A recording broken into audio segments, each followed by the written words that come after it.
Striker is on the move. He cuts inside. He dribbles past one defender. He's heading towards the box. He shoots. Goal! Heaven.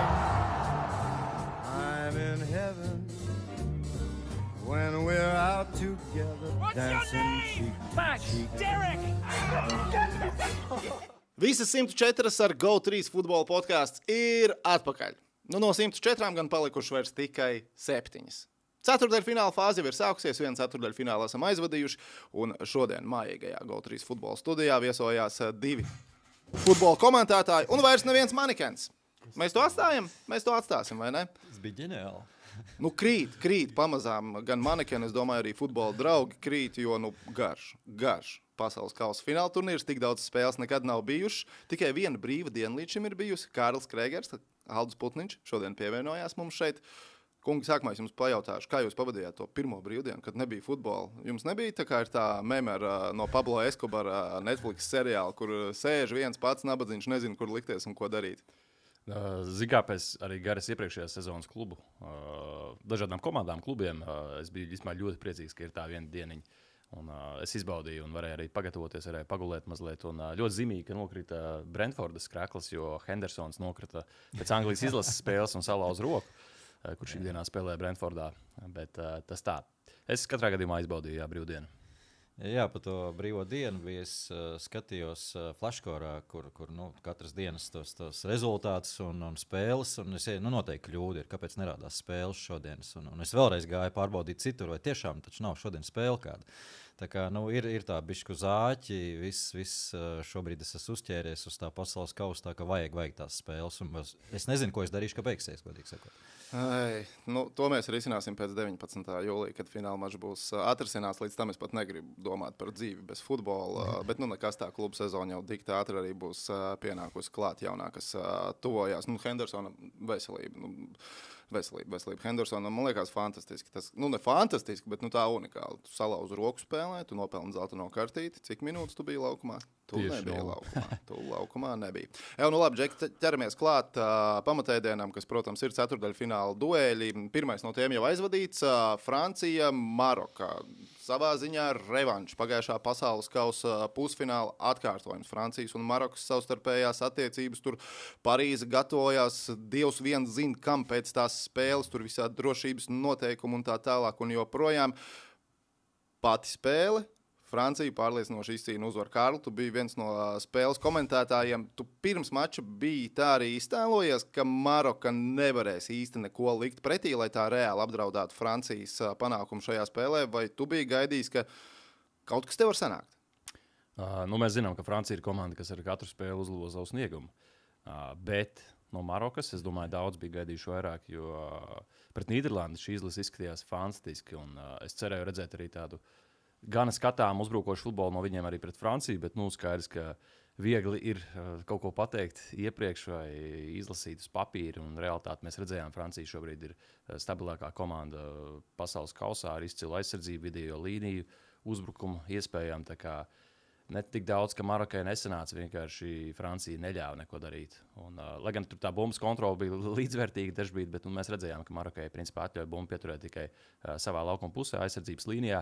Tā kā es biju gaidījis no Marokas krietni labāku futbolu, un arī pašā izlasēji treneriem, spēlētājiem bija ekspektācijas pirms mača. Nebaidījās teikt, ka jā, mēs varam uzvarēt Franciju, mēs varam iet tālāk, un no tā visa konteksta raugoties, jā, es biju gaidījis krietni līdzvērtīgāku spēli. Beigās ļoti tāds mierīgs futbols. Marokas vārdsargam laikam bija visvairāk darba no visiem spēlētājiem laukumā, un rezultāts varēja būt arī lielāks.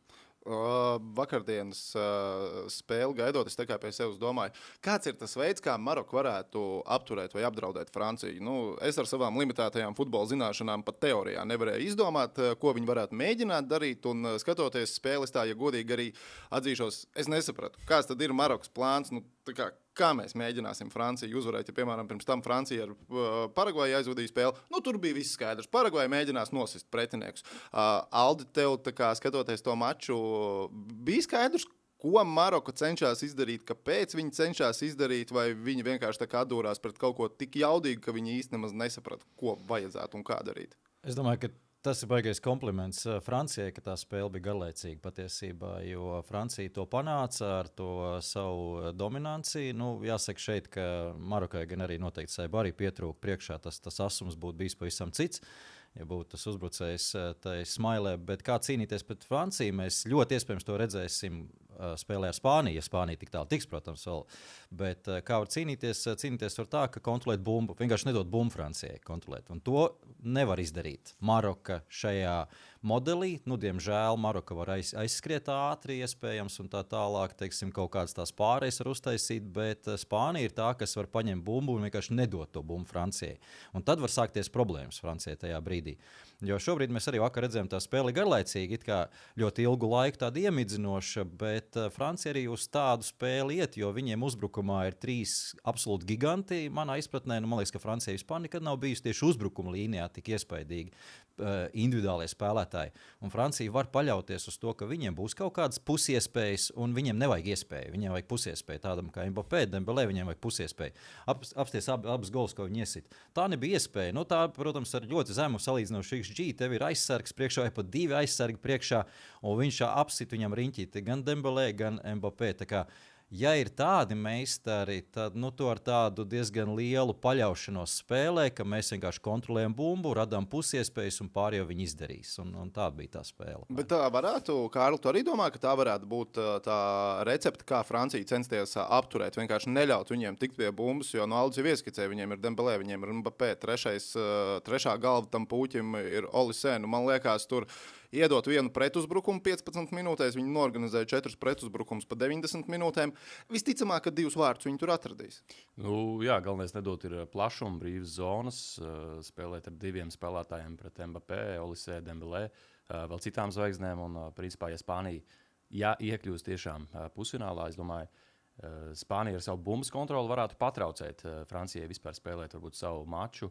Un tur arī mēs varētu paskatīties, uz ko Francija ir spējīga, jo skaidrs, ka mēs gaidījām grupu turnīru spēli pret Norvēģiju, kur gribējām salīdzināt tos spēkus, bet tur treneris nomainīja visu sastāvu. Mēs īsti nevarējām paskatīties varbūt Francijas tādu izteiktu dominanci pret laba līmeņa komandu. Un, atceramies, pirmais puslaiks pret Senegālu bija diezgan vājš Francijai. Un tā Spānija arī daudz ko mums varētu parādīt par Francijas izlasi. Bet, nu jā, jāpiekrīt ir Aldim. Tur tiešām šie spēlētāji var izveidot vārdus no nekurienes. Un, līdzīgi kā citas zvaigznes šajā pasaules kausā var atļauties arī nerealizēt pendeles, bet pēc tam iesaist no spēles vēl skaistākus vārdus. Un, nu, Francija ir komanda, kur uzvarēt šajā fināla turnīrā. Jā, par šo nerealizēto pendeli Messi arī nav iesits. Man tāda interesanta doma radās šajā sakarā. Tāda lielmeistara nesit pendeles, un Messi starp citu diezgan regulāri nesit. Nav tā, ka tas kaut kāds pārsteigums. Viņam pat tas vidējais rādītājs ir zem normas, teiksim tā. Un, man liekas, tā situācija tāda, ka tādiem meistariem tā ir pārāk, ja tā var teikt, statiska situācija. Tā ir tāda situācija, tā saucamā deadball situācija, kur tev faktiski ir viendimensionāls tas moments, kur tev ir pretī vārdsargs, tev ir bumba stāv uz vietas, tev nav aizsargs, kas jāapspēlē, tev vispār nekas netraucē. Viņam negribas teikt pārāk vienkārši, bet bez maza, jo Messi nu, tās stiprās puses ir tādas, ka viņš redz to laukumu bez maz to, ko mēs neredzam. Viņš redz entājās dimensijās, tā kā mušas acis, viņš salīdzina, man liekas, ar mušas acis, ka viņš redz visu telpu, un tajā brīdī, kad tu noliec bumbu vienkārši uz zemes, tik tuvu vārtiem, tevi pretī vārdsargs, tev ir pārāk maz iespējas kaut kādu mainīgo tajā elementu tajā visā ieviest. Un tas, kā es teicu, pārāk vienkārši. Viņam vienkārši nevajag sist pendeles. Bet tu domā, ka tāds, tas pats Messi, kuram ir tiešām zem vidējā rādītāja 11 metru sitiena realizācija, diezinu, vai viņš pats tā kā saprot to, ka man pendeles nevajadzētu sist īpaši. Es neatceros, kurš bija tas Argentīnas futbolists ar ārkārtīgi labu 11 metru sitienu realizāciju iepriekšējā sezonā Premjerlīgā. Martīnes tas nebija ar 11 no 12. Nu labi, bet viņam ir komandas biedri, kas patiešām klubā regulāri sit un ļoti labi izpilda tās pendeles. Messi tās pendeles, arī komentētāji norādīja tā pret Ēģipti nerealizētā, vārdsargam ļoti ērtā augstumā bija. Bet es šaubos, ka vai pats Messi saprot, kur vēl treneris pateiks, klausies, Lionel, zin kā, to pendeli. Mums ir citi džeki.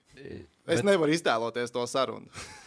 Tā ir viena lieta, un otra lieta arī mēs skatāmies uz tām spēlēm, kur spēlē Messi, tad iedomājamies, ka viņš visas tās spēles ir spēlējis, kur viņš spēlē. Viņš savādāk futbolu nav redzējis. Mēs esam redzējuši arī savādāk futbolu, kas ir bez Messi. Viņš zina tikai futbolu ar Messi. Un līdz ar to es domāju, ka viņam arī nedaudz, negribas teikt, bet izkropļots tāds uzskats ir par futbolu kopumā, ka futbols ir baigi foršs, baigi tāds radošs un tā tālāk, bet mēs esam redzējuši arī neinteresantu futbolu, bet viņš tādā nav piedalījies nekad. Un es šaubos, ka viņš pat spēles daudz skatās patiesībā ārpus savu futbolu. Un es domāju, ka tāpēc viņam tā pasaules vai futbola uztvere ir pavisam savādāk. Mēs redzam arī daudz to neglīto, bet tādu neinteresanto pusi futbolam, kur nav Messi tajā iekšā. Viņš tādu vispār nav redzējis. Kārli, varbūt nedaudz atgriežoties pie Francijas pendelēm un Mbappé. Klausoties, kā tu komentē, man paliek pēcgarš, ka tev ļoti nepatīk 11 metru soda sitieni, kad izpildītājs saminstinās. Jā. Kad viņš neiet vienā tempā pie bumbas, kad viņš saminstinās, mēģina iegūt papildus informāciju no vārdsarga vēl, un tev liekas, ka tad biežāk nerealizē.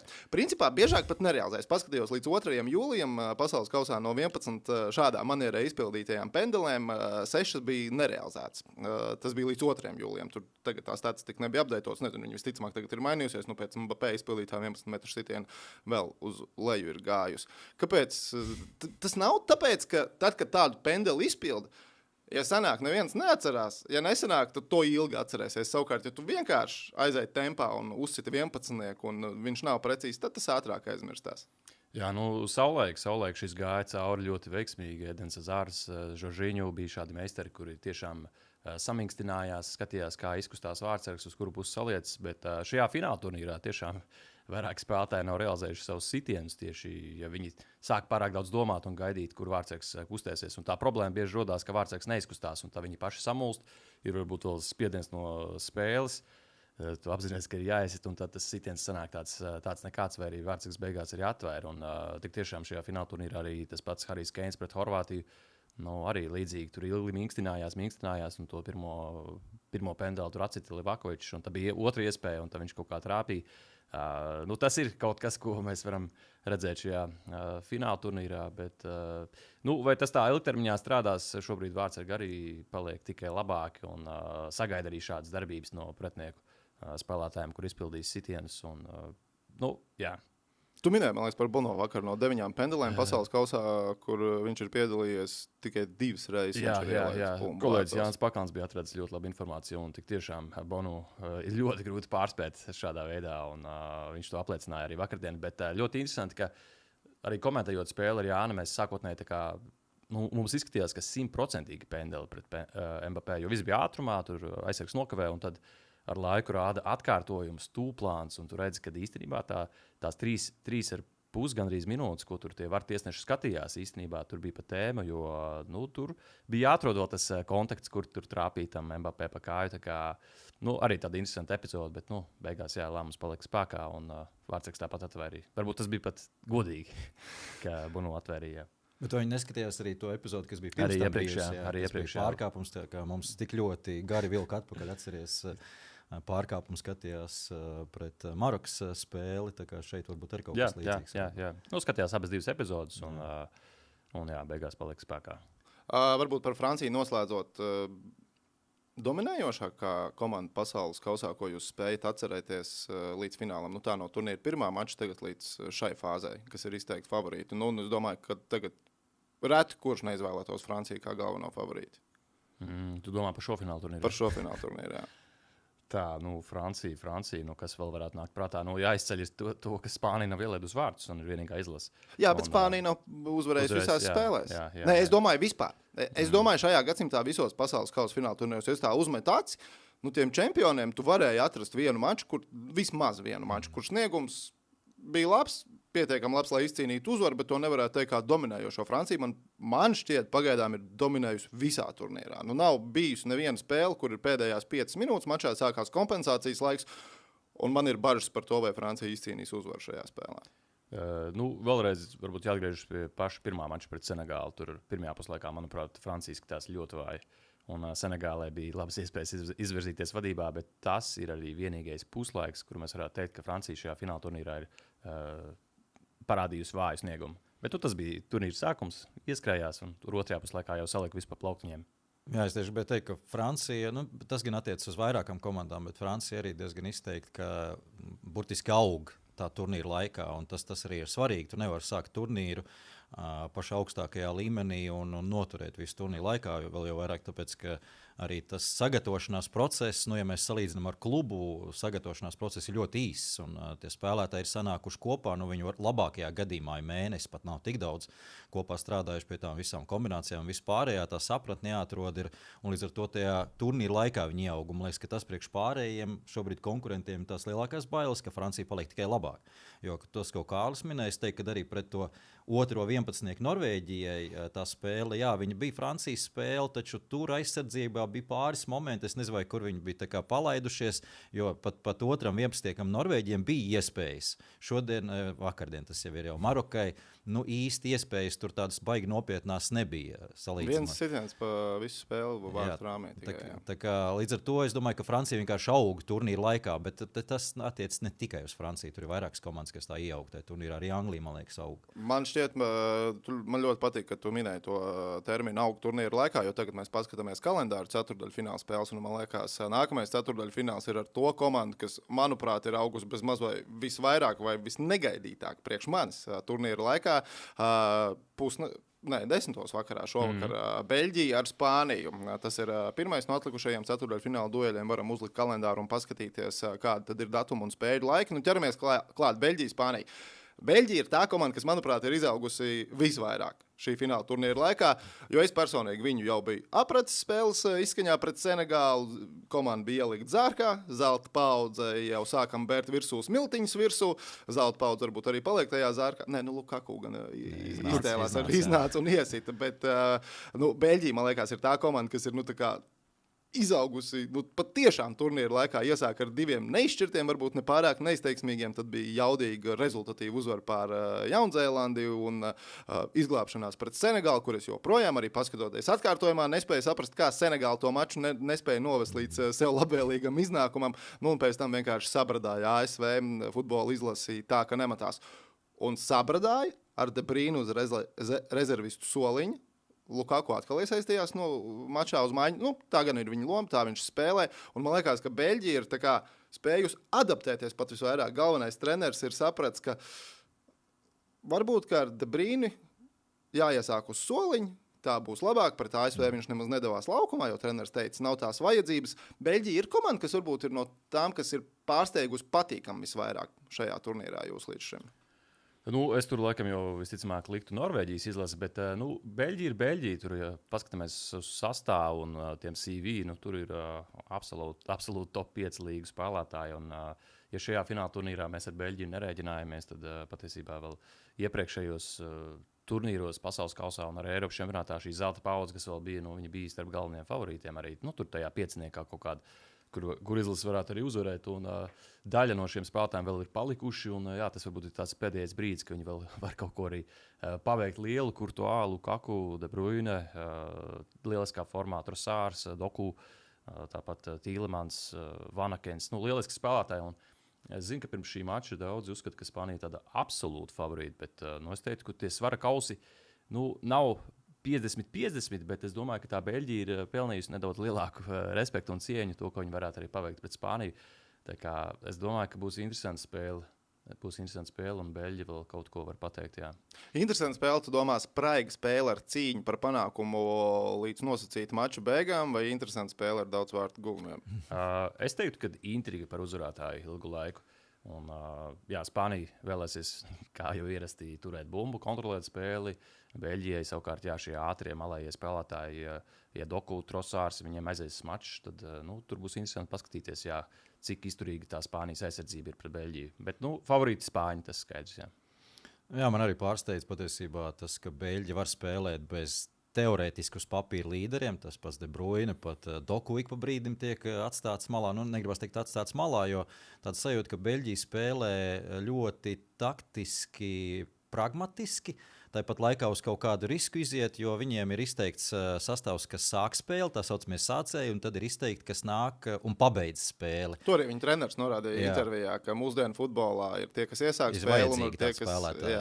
Un Lukaku ir viens no tādiem, kas var pabeigt spēli. Nu, viņam pārāk bieži tas nav bijis vajadzīgs, bet nu, redzējām, ka viņš sit savus golus un joprojām to var izdarīt. Viņam pietiek, ka tām, 15-20 minūtēm, lai to izdarītu. Bet par to augšanu mēs te minējām. Es domāju, ka Beļģijai tomēr tā augšana kaut kādā brīdī ir sasniegta. Es nezinu, vai viņi var izaugt vēl kaut kur augstāk un tālāk.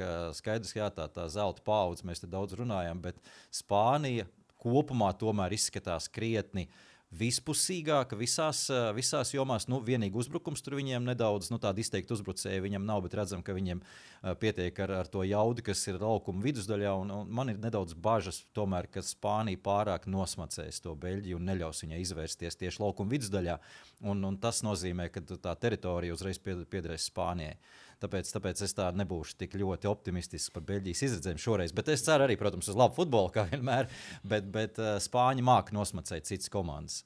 Man patīk, ka arī pašā Beļģijā ir pamainījusies attieksme pret komandu turnīru laikā. Ja turnīra sākumā gan publika, gan beļģu žurnālisti bija diezgan vīlušies par to, ko viņi redz laukumā, tad tagad pirms pāris dienām skatījos ir mājaslapa sorryrudi.be, kur visiem ir iespēja iet un publiski atvainoties komandas galvenajam trenerim par to, kā viņi ir zākājuši varbūt vēl pāris dienas atpakaļ un cik ļoti viņi priecīgi ir tagad par viņu. Tad jūs abi, saprotu, paredzat Spānijas komandas uzvaru. Kārlis sagaida, ka Beļģija varētu pasparoties pretī. Kādu brīdi. Aldis redz scenāriju, ka tas mačs varētu izšķirties varbūt nedaudz ātrāk kā 90 minūtēs. Ja? Man ļoti patīk, ka Merino, ka ir atgriezies tur arī ļoti interesants stāsts, cik smagi viņam ir gājis līdz šim. Un viņš ir tas spēlētājs, kas tik nenormāli ir vajadzīgs Spānijai. Viņš nav starp citu izteiktais nekāds uzbrucējs un straikers, bet viņš ir kā Spānijā sauc to Jegado uzbrucējs, kas ierodās pareizā brīdī, pareizā laikā. Es pareizi atceros, Arsenāls viņu nenopirka kā pussargu vispār. Viņš vispār ir pēc pozīcijas pussargs, bet Arsenal bija toreiz trauma ar uzbrucēju. Viņš spēlēja uzbrukumā un guva regulāru vārds. Viņš to var izdarīt jebkurā brīdī. Tā kā universāls spēlētājs. Jā. Viņš vaktē to, nevis pat vaktē, bet viņam tā ir, manuprāt, tā dabiskā lieta. Daudz spēlētāji to ļoti kopju un mācās, kā Haalands to ir mācījies. Neieskriet pa ātru, gan aizmugurē, gan neiesaistīties par ātru. Divcīņās soda laukumā ierasties tur pēdējā brīdī, jo tā ir tā pussekunde, kad faktiski tu esi brīvs. Jo pilnīgi skaidrs, ka tur ieradīsies pa ātru tajā soda laukumā, tevi noseks aizsargi un ātri viņi atradīs tevi. Tu ieradīsies pa vēlu, tu netiks pie bumbas.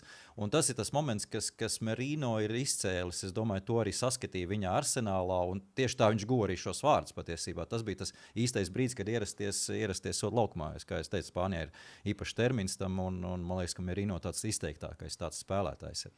Par Spānijas valsts vienību nav tā, ka tā varētu būt komanda, kurai nosacīti tas viņu potenciāli katliņš limits.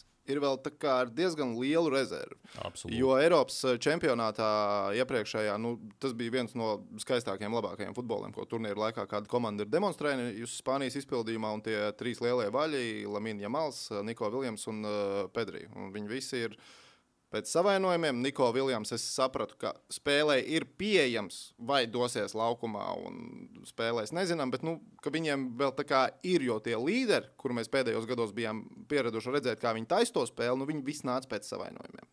Jā, es to piekrītu. Jā. Mēs varam redzēt šajā fināla turnīrā, ka Spānijai varētu būt vēl lielāks potenciāls, ja šie spēlētāji būtu formā un būtu bez traumām, jo Jamals pagaidām nerāda tik labu sniegumu. Viljams principā ir savainots visu laiku un spēlē Bayena.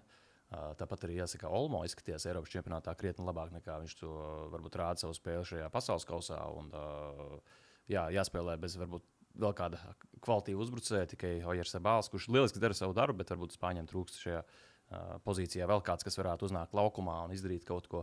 Tā kā Spānijai tas potenciāls Merino varēja, jā, un potenciāls ir milzīgs, un Spānija varēja izskatīties pat vēl draudīgāk, ja atsevišķi līderi būtu formā un nebūtu savainojumi.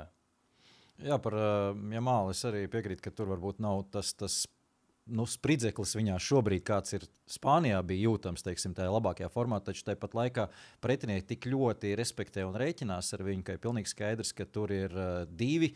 uzlikti, varbūt 2+1 pat, un tas atbrīvo citiem saviem komandas biedriem kaut kādas teritorijas un vietas otrā flangā iespējams. Tā kā mēs varbūt neredzam, ka, ja Mals pats izdara un apved tur 2 ievadu sodu laukumā sit pa ārtiem, bet viņš teritoriāli savalk uz sevi tik ļoti daudz to komandu, tik ļoti lielu uzmanību, arī mentālu uzmanību, ka viņiem tas lēnām sakrājās. Pilnīgi noteikti tas 60-70 minūtam pretiniekam jau ir grūti izsekot, kas notiek otrā pusē. Jo visu laiku tev jāskanē uz abām pusēm, un ja Malu nevar izlaist no redzesloka. Tā kā, es domāju, tā ir tā neredzamā daļa, ko mēs nenovērtējam. Pat ja viņš nav pamanāms tajā spēlē, viņš uzvelk uz sevis ļoti daudz uzmanību un spēku no pretinieka. Nu, ko gaidīsim, kā tad atrisināsies šis duelis jau šovakar, 10. jūlijā, 10. vakarā, un ar ceturtdaļfinālu ne tikai GO3 visas spēles tiešraidē redzams arī kanālā TV6 pilnīgi visi mači ir tiešraidē, gan ceturtdaļfinālu dueļi, gan pusfināli, gan arī pēc tam bronzas spēle un, protams, arī lielais fināls. Rulējam tālāk, tas mums sanāk 12. jūlijas, kalendāra pusnakts, jauna diena sākusies, Norvēģija pret Anglija. Erlings Haalands ir lielākais šī pasaules kausa uzvarētājs. Varbūt tā līdz šim un nepriekš futbola galvām, jo man vakar bija ģimenes vakariņas kopā ar vecvecākiem. Un Erlings Haalands bija tas temats, kas tika apspriests visilgāk pie galda. Kopā ar Opi, ar vecmāmu, kas ir futbola cilvēki, vienu reizi 2 gados uz Eiropas čempionātu un pasaules kausu. Jā, manuprāt, Latvijā šis spēlētājs daudziem ir tiešām liels atklājums. Un, es jau esmu kaut kur iepriekš arī ar kolēģiem runājis, kad, ieejot sociālos tīklos, man ir sajūta, ka puse Latvijas sieviešu ir ieķērušās viņā, jo tiešām ar sajūsmu, abrīnu kaut ko raksta par viņu sociālajos tīklos. Un... Es tev varu pateikt, priekšā Dvīnsku un Čivču ģimenes savienojumu dāmas nav iekšā tajā fanu pulkā. Okay. Jo es vakar atkal dabūju klausīties, kā deguns tur tāds un tāds, tur tu pēc kartupeļu bišķiņa izskatās, tur tā kā savākties vajadzētu, un tāds liels un lempīgs, bet spēlē labi. Jā, viņam baigā aura enerģija un tas... Tā visa ironija un joki ar kādu vieglumu viņš vispār iet pa to dzīvi un sociālajos tīklos kaut ko raksta. Un, protams, vēl izcili spēlē un gūst vārdus un ved Norvēģiju uz priekšu. Haalands ir tāda pieprasīta prece, jāsaka, šajā fināla turnīrā un tiešām visi izbauda viņa spēli. Un prieks, ka arī Latvijā vēl vairāk cilvēki ierauga viņu un varbūt tas ļaus arī šiem skatītājiem pēc tam vēl sekot līdzi Eiropas vadošajām līgām, kur viņš ikdienā spēlē. Un, jā, bet tas daudziem ir atklājums, manuprāt. Jā. Vai Vikinga laiva apstājās pie Anglijas krastiem un sabruka? Oi, tas tāds smags jautājums. Es godīgi sakot, tā nedaudz pats, tagad, kad es nogāju malā nedaudz no komentēšanas, es par fanu pārvērtos un nometu to kaut kādu ieinteresētību no komentēšanas viedokļa, skatoties to visu, un es vairāk esmu subjektīvs tajā lietā, un es noteikti pa Angliju šajā ziņā būšu, lai gan man nenormāli patīk Norvēģijas stāsts, ārkārtīgi patīk tas stāsts, bet tas stāsts jau ir šobrīd veiksmes stāsts, un tur nekas nenotiks, ja viņi arī zaudēs ar godu Anglijai, bet par Haalandu, starp citu, es tieši vakardien redzēju tādu arī komentāru.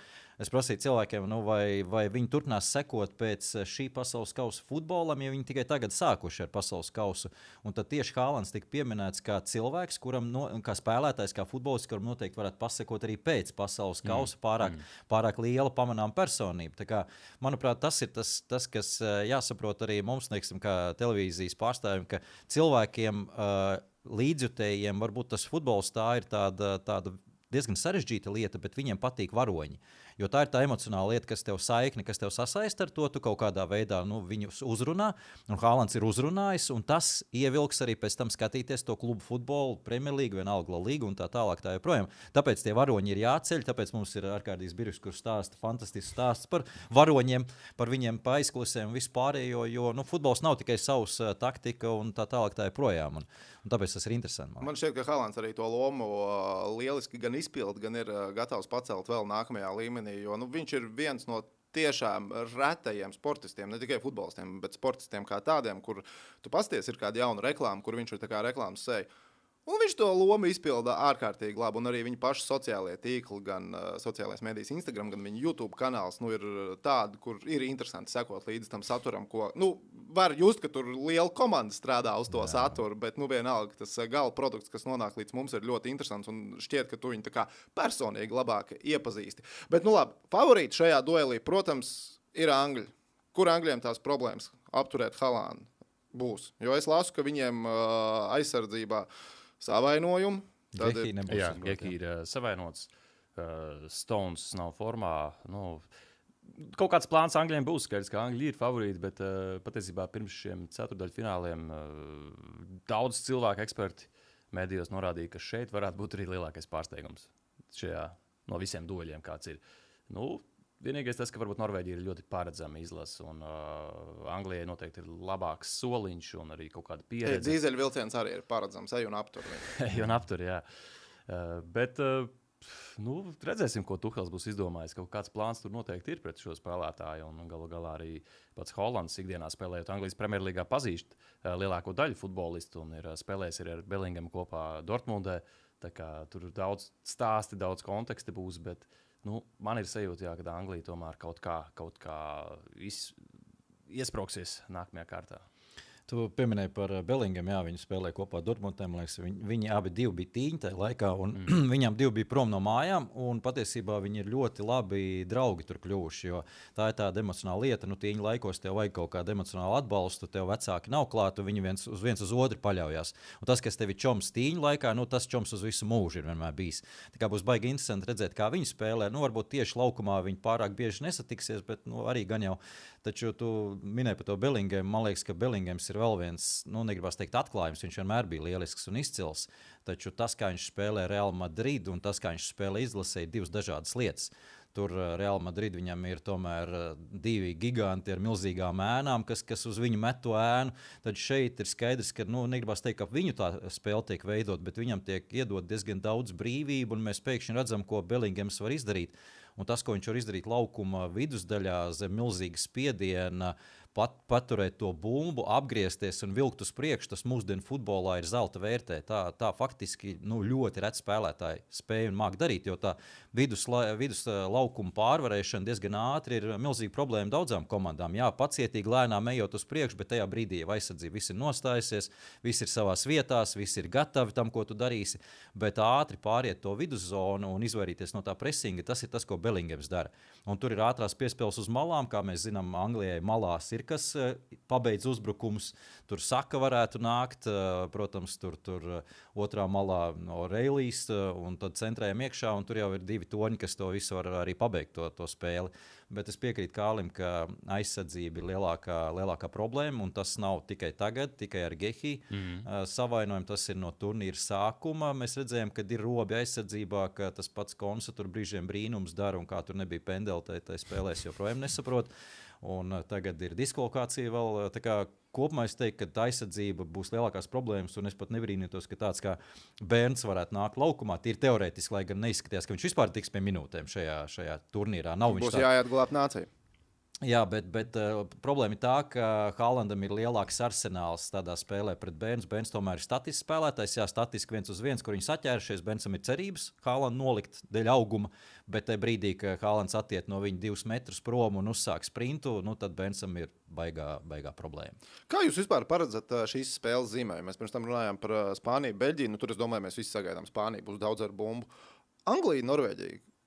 Kur ir tā komanda, kas spēlē vairāk ar bumbu? Kaut kādā ziņā Angļi mēģinās spēlēt to pirmo numuru, vai viņi varbūt sapratīs, ka mums to pārsvaru varbūt vieglāk būs iegūt, ja mēs uzliekam presingu un mēģinam viņus piespiest kļūdīties kaut kur laukuma vidusdaļā, nevis paši mēģinam iespiesties vārtos. Anglija spēlēs kā pirmais numurs, tas ir skaidrs. Un Tuhels nevēlas nekādus liekus eksperimentus. Manuprāt, viņš vēlas, lai komanda aizved savu labāko spēli turnīrā un izcīna panākumu. Es domāju, ka Anglija spēlēs kā Anglija. Pret Meksiku, protams, mēs redzējām tādu nedaudz citu Anglijas izlasi, tomēr 2240 metri virs jūras līmeņa, sarežģīti apstākļi. Nācās spēlēt kā otram numuram pret Meksiku, turklāt vēl mazākumā, un beigās vienkārši tā bumba tika raidīts priekš. Tad šeit jau tie apstākļi būs krietni labāki, un spēlētāji ir motivēti. Un es domāju, ka Anglija mēģinās dominēt, un vairāk jautājums, jā, arī kā tur Norvēģija būs gatava pielāgoties, vai arī riskēt, vai presingot, vai mēģināt izskraidīt kaut kur, spēlēt ar augstāku aizsardzības līniju kādā brīdī. Tur daudz tādu jautājumu ar tādām intrigām, kas ir gaidāms. Es tagad mēģinu atcerēties Miami, man šķiet, spēle risināsies. Tur varbūt tie augstuma metri nebūs problēma, bet termometru stabiņš tāpat var uzskriet. Tā kā Taktisko zīmējumu sāksim zīmēt. Jo Ja Anglija spēlē teiksim, ar lielu bumbas kontroli un dominanci un iespieduši ir Norvēģijas aizsardzībā, tad iedomājamies, pēdējā līnija ir divi Anglijas aizsargi, kas parasti viņiem stāv bišķiņu virs vai ap centra līniju. Tie ir teorētiski un bumba tiek kontrolēta, laista riņķītī un te stāv Haalands. Tā ir, manuprāt, milzīga problēma Anglijai. Absolūti, jo Anglijam ir tātad vai nu Stones, vai nu Burns, vai nu centrā tagad nezinu, ko viņi ieliks. Neviens nav tāds, kas var apturēt Haalandu vienatnē. Un ja tiek aizmesta bumba šeit brīvajā zonā, tad ir auss. Un savukārt, ja viņi nosēdina ļoti zemu, tad viņiem uzreiz ir jāvelk ārā viduslīnijas spēlētāju šeit, lai dabūtu to riņķi apkārt. Un tas nozīmē, ka ir ļoti liela problēma Anglijam tā taktiski strādāt ar bumbas kontroli pretinieka laukuma pusē ilgstoši. Un es piekrītu, ka šoreiz varbūt būs tiešām jāmēģina spēlēt. Tuhels būs gan jau izdomājis tur Uber taktikas, bet tāda sajūta, ka tāda pārējais drīzāk ir tā lieta, kur vajadzētu Angļiem iet, jo ir tāds spēlētājs, kā jūs teicat, kā Bellinghams, kas to vidus līniju kontrolēs. Tīri teorētiski un var nokontrolēt, un viņš varētu būt tas spēcīgākais ierocis, nevis ilgstoši kontrolēt bumbu pretinieka laukuma pusē. Labi, viena prognoze. Kā tā spēle noslēdzās? Nevis tur varētu būt pārsteigums, tur visticamāk būs interesanti, tur jāskatās. Kā tā spēle beidzās? 3-2 Anglijas labā. Tu gribi rezultātu? Vai uzvarētāji? Komanda, kas tiek tālāk. Anglija tiek tālāk. Bet ātri papildinot Aldi, Gehi ir ātrākais centra aizsargs, un tiešām, ja Anglija spēlē ar augstu aizsardzības līniju, Holands Premjerlīgā ir rāvies caur 3 aizsargiem, aizskrējis, un bērns ir fiziski labākais aizsargs, kurš pret viņu varētu nospēlēt otrajā stāvā. Gehi ir ātrākais, bet Gehi visticamāk nebūs laukumā. Bērns ļoti iespējams arī nebūs. Tā kā būs baigi interesanti pavērot, ko tiešām Tuhels būs izdomājis. Es ceru, ka mēs visi esam izdomājuši sestdienu ņemt garo dienas, jo es gribēšu redzēt arī Argentīnas un Šveices dueli, kas sākās 4 rīta pusē, un tā kā pirms tam jāskatās Anglija, Norvēģija, tad būs jāmēģina droši vien kaut kā izvilkt to stundiņu, kas ir starp spēlēm, jo, ja es aizmigšu, tad tas ir pārāk liels risks, ka uz Argentīnu Šveices dueli es nepiecelšos. Argentīna ir šobrīd nīstākā komanda pasaulē. Ārpus Argentīnas. Es domāju, ka jā, un es domāju, ka es teikšu, jā, raugoties sociālos tīklus, vai tā ir realitātē, varbūt visticamāk nē. Bet jā.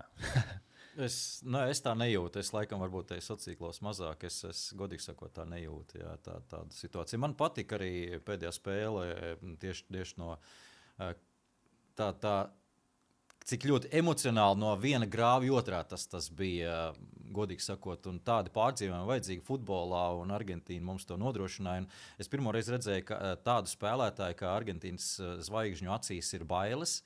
Tā spēlē bija Messi. Es arī nesaprašanu nedaudz, kas notiek un ko darīt. Jo viņiem ir tāda sajūta, ka viņiem ir spēlē plāns A, tad plāns A spēlējam uz Messi, un ja plāns A nestrādā, tad daram plānu A 2 reizes labāk apmēram.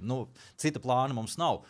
Un ja kaut kas neiet tam Messi, tad ir liela problēma. Bet vienkārši tas, kā Argentīna, ko nozīmē futbols Argentīnā, un arī kā tie spēlētāji tiek sagatavoti, un kā vispār Argentīna strādā ar spēlētāju sagatavošanu no bērnības, tad viņi šādām situācijām viņiem ir biezādi. Viņi gājuši cauri neskaitāmas reizes.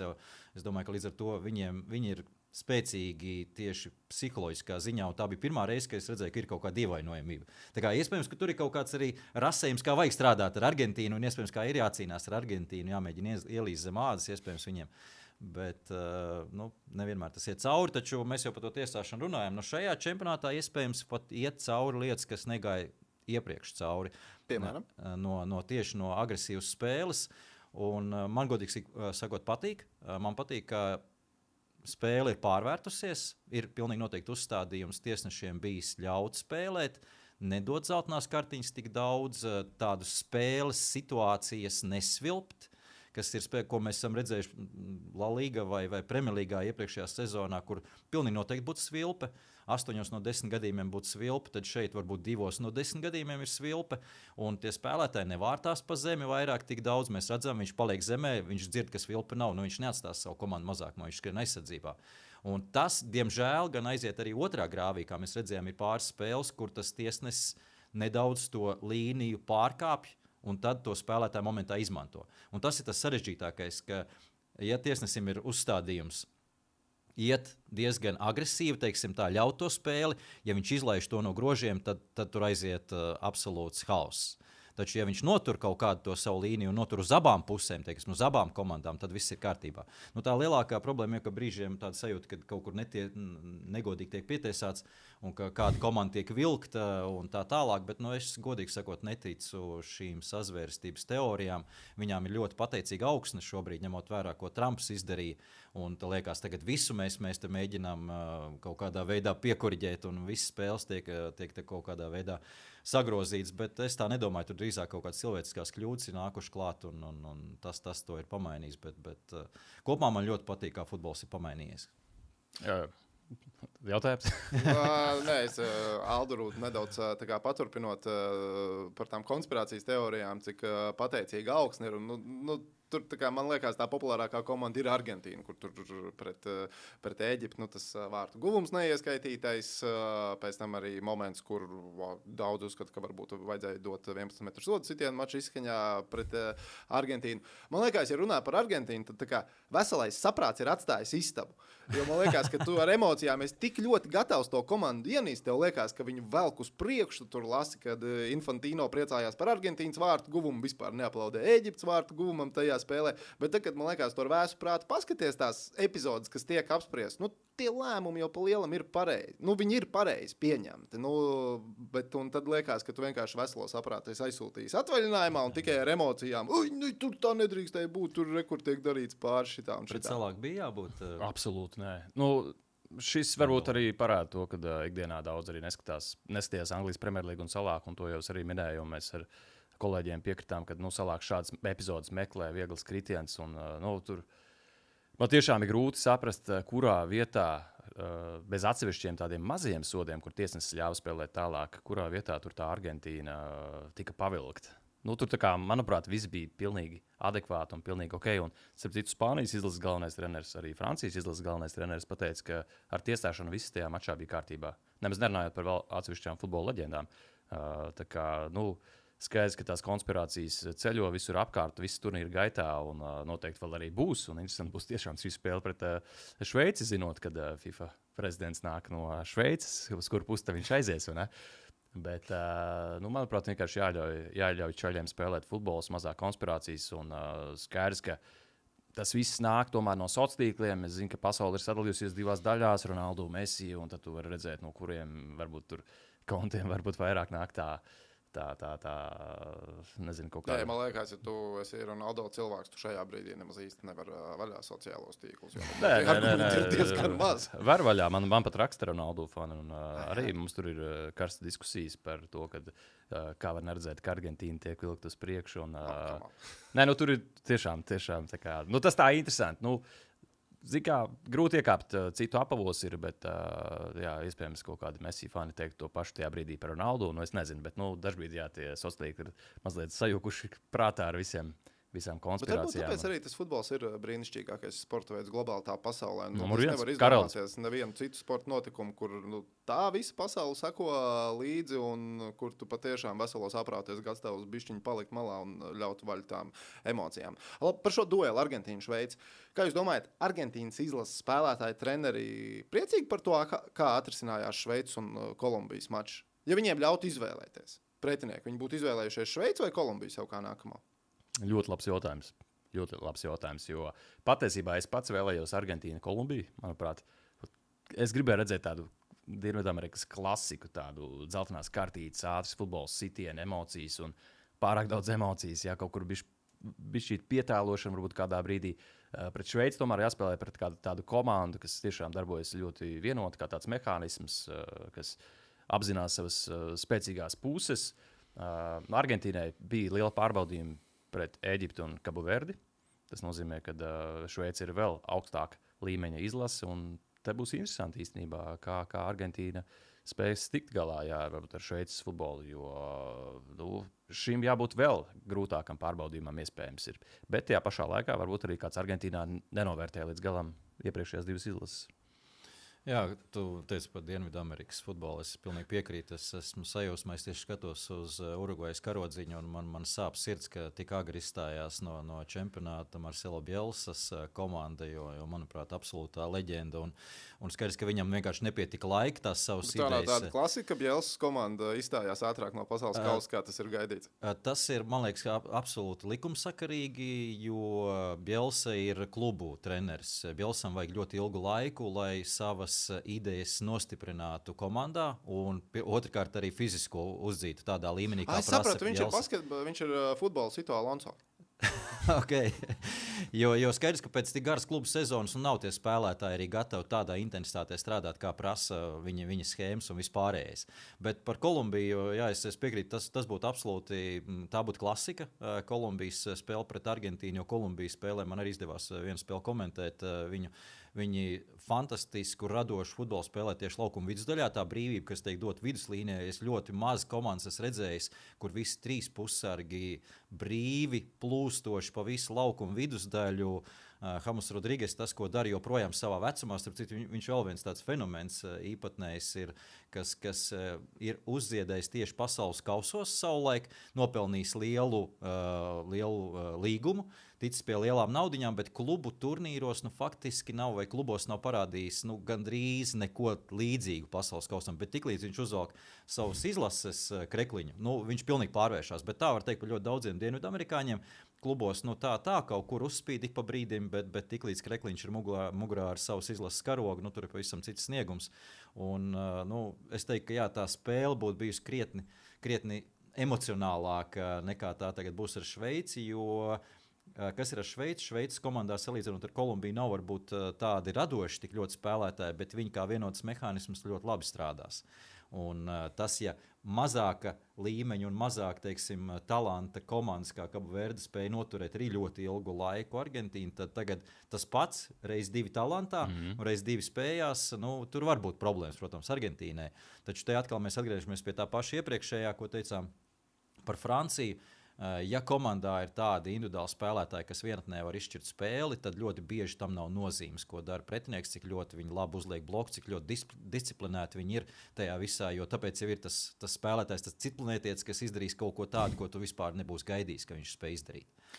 Par Šveici man arī, es ļoti cerēju, ka tā būs Kolumbija, kas uzvarēs tajā spēlē, bet varbūt pat vairāk tāpēc, ka Šveici, man liekas, arī viena no tām komandām, kurai tas savainojuma kukainis ir iekodis. Jūs zināt, kā ar Manzambiju mēs gaidām, viņš varēs piedalīties šajā spēlē, nevarēs piedalīties? Pēdējās ziņas neesmu lasījis.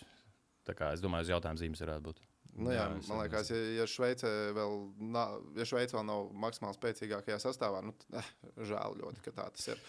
Jā, bet tajā pašā laikā arī Argentīna, jāsaka, visu turnīru, lai gan uzvar tās spēles, bet nav tā, ka viņi rāda labāko sniegumu. Un atsevišķos mačos ir bijuši jautājumi tiešām par to, kā izskatās vispār kaut kāds futbols, kā veidojas vispār tas uzbrukums un spēle. Un vidējā līnija dažkārt izskatās, ka nav spēlējis kopā nekad. Un, tā kā Argentīna. Tad, kad vajag, tad īsti. Tad, kad vajag, tad arī sāk kaut ko darīt. Bet vēl ātri par Kolumbiju pieminot, zinu, ka viņi jau ir izkrituši. Bet skatoties Kolumbijas izlases spēles, es mazliet atgriezos bērnībā, jo mūsdienās tas futbols ir sistemātisks, robotizēts, spēlētājiem aizliedzas sist no distances, jāieņem sev kaut kāda loma laukumā, kur tu nedrīkst mainīt.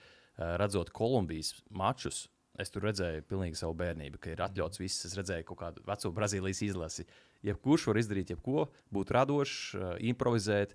Neviens viņam neko tur nepārmetīs tajā brīdī un sitien no distances viens pēc otru. Vienīgais, ka nebija tā, gūtie vārti nebija tik daudz. Nebija tik daudz. Neizmantotās iespējas ļoti daudz viņiem bija. Bet tas futbols bija tiešām baudāms. Un, kā ikdienā varbūt arī tur Anglijas Premjerlīgā mēs tur skatāmies Londonas Arsenal un Manchester City un tur tāds šahs uz laukuma, jā, viss tā notiek tā ļoti saskaņoti, tad tu varēji tā atgulties dīvānā un tā paskatīties. Tā bija Dambret, jā. Tā bija jau Dambret. Tā kā ir jāpaslavē Kolumbijas izlase, bet gaidīsim viņus atpakaļ pēc 4 gadiem.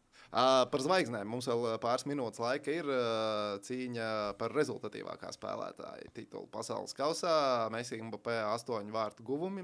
Messi atkal gan viena spēle teorētiski ir rezervē salīdzinot par Mbappé, bet Messi varbūt tā ir noslēdzošā spēle turnīrā, kamēr Mbappé 2 mačus sev ir jau garantējis ar iekļūšanu pusfinālā. Turpat Haalands ar 7 vārtu guvumiem. Keins vēl var iesaistīties cīņā par zelta zābaku. Viņam ir 6. Kurš, jūsuprāt, beigās būs rezultatīvākais futbolists turnīrā? Nu, pirms turnīra es prognozēju Messi, tāpēc man laikam jāpaliek. Bet, es teiktu, ka varētu noslēgties pat vienādi ar Mbappé, bet tad jāskatās, kuram vairāk rezultātu. Šobrīd piespēles Mbappé ir vairāk. Jā, tāpēc pēc piespēlēm raugoties, iespējams, arī Mbappé varētu uzvarēt. Bet, jā. Redzēsim. Grūti pateikt, patiesībā. Jā, nu vajadzētu iet kaut ko citu teikt, bet man arī liekas par Messi vairāk jo tā Argentīnas spēle ir ļoti tiek veidota ap to visu situāciju. Bet otra lieta tas, ka mēs redzam tik ļoti izteikti, ka tieši šie līderi arī ir rezultatīvi, kas nav vienmēr tā ļoti tipiski bijis, bet tagad dažādas komandas, dažādas izlases un tie izteiktie līderi ir ārkārtīgi rezultatīvi šajās visās izlasēs. Tas arī vēlreiz parāda, ka arī mazās komandas, kas spēlē pret šīm lielajām un talantīgajām komandām tādas zemus, spēcīgas, aizsardzīgas blokus, viņus var pārvarēt ar individuālo meistarību kaut kur tas uzspīd, kur tā ir tā lieta, ko nevar noslēpt. Teiksim, to talantu, tas kā īlens maisā, viņš izlīdīs ārā. Un to arī ar disciplīnu tu nevar nekādā veidā nosmacēt. Kā jums patīk teorija par to, ka Erlings Haalands varētu beigās būt? Jo, ja mēs ticam, ka Norvēģija tiek pāri Anglijai, tad Haalandam ir vēl 3 spēles. 3 spēlēs trīnīt viņš varētu savākt. Ar 10 varētu pietikt. Nu, nav nereāls scenārijs. Jāuztais laba spēle pret Angliju, un tad jau tiešām viss ir iespējams. Bet tas, ka viņš varbūt arī tur pirmajā vietā, tas, man liekas, nebūtu pārsteigums vairāk nevienam. Mūsu platuma grādos, man liekas, tas baigi labi nāktu par labu futbola popularitāti, ja Haalands būtu tik milzīgi superzvaigznes. Tagad jau superzvaigznes, es saprotu, ka tiek transfermarkta mērķē uz 200 miljoniem. Šobrīd jau viņa vērtība kaut kur jau skatās priekšā Mbappé varētu mazdruciņi būt pat. Un ja viņš kļūst par tāda līmeņa superzvaigzni, varbūt mums arī jāsāk skatīties, ja Norvēģi var ar saviem laikapstākļiem, kāpēc mēs nevaram kaut ko labāk izdarīt. Varbūt kādu dienu. Varbūt kādu dienu, cerēsim. Par ko tu vispār fano? Šajā čempionātā? Tu īsti teikti vispār, vai tas jābūt kā žurnālistam arī ļoti... Drīkst. Gan jau, ka drīkst. Es domāju, ka Francija uzvarēs. Bet kas tev sirdī ir? Sirdī no komandām, kas ir turnīrā palikušas. Jā. Kolumbija vairs nav turnīrā, ja kas? Es zinu, jā. Kolumbija bija man sirdī. Kā es šito nebiju izdomājis, kas tam man sirdī no komandām, kas atlikušas. Man sievai ir Francija, es varētu teikt, ka Francija. Tāpēc. Okay. Tev jāsaka Francija. Tad man ir jāsaka Francija, bet es teikšu, man sirdī ir Beļģija. Jo es par Beļģiju sāku fanot tad, kad zelta paudze tikko parādījās uz lielās skatuves. Man šķiet, tas bija 14. gada pasaules kausa fināla turnīrs, kad es jau pirms turnīra biju saklausījies futbola žurnālistu ārzemju un teicu, ka Beļģija, tā ir komanda, kas jāskatās. Un tad, Beļģija būs manā sirsniņā. Jo es biju gaidījis, ka mēs to zelta paudzi apraksim pēc turnīra, bet man liekas, ka Rudijs viņu ir veiksmīgi tā kā daļai noracis turnīra laikā, un viņi vēl turpina spēlēt tā izlase. Tāpēc man sirsniņā būs Beļģija. Jā. Nu ko? Aldi, paldies, ka atnācāt. Kārli, piedod. Ko tu pateici? Es pateicu Uldi. Kāpēc pateicu Uldi? Tāpēc, ka man lejā ziņu dienestā ir kolēģis Uldis Krēgers. Kurš tās tie? Jā. Nav radinieks? Cik gadi? Nedaudz vecāks kā tu, teiksim tā. Mošu? Pārbaudīsim. Kārli, Aldi, paldies, ka atnācāt, atradāt laiku. Nu ko, baudam futbolu. Tikpat kā jau klāt. Un nākamais podkāsta raidījums pēc ceturtdaļfināliem. Tad arī tiekamies. Čau! Čau!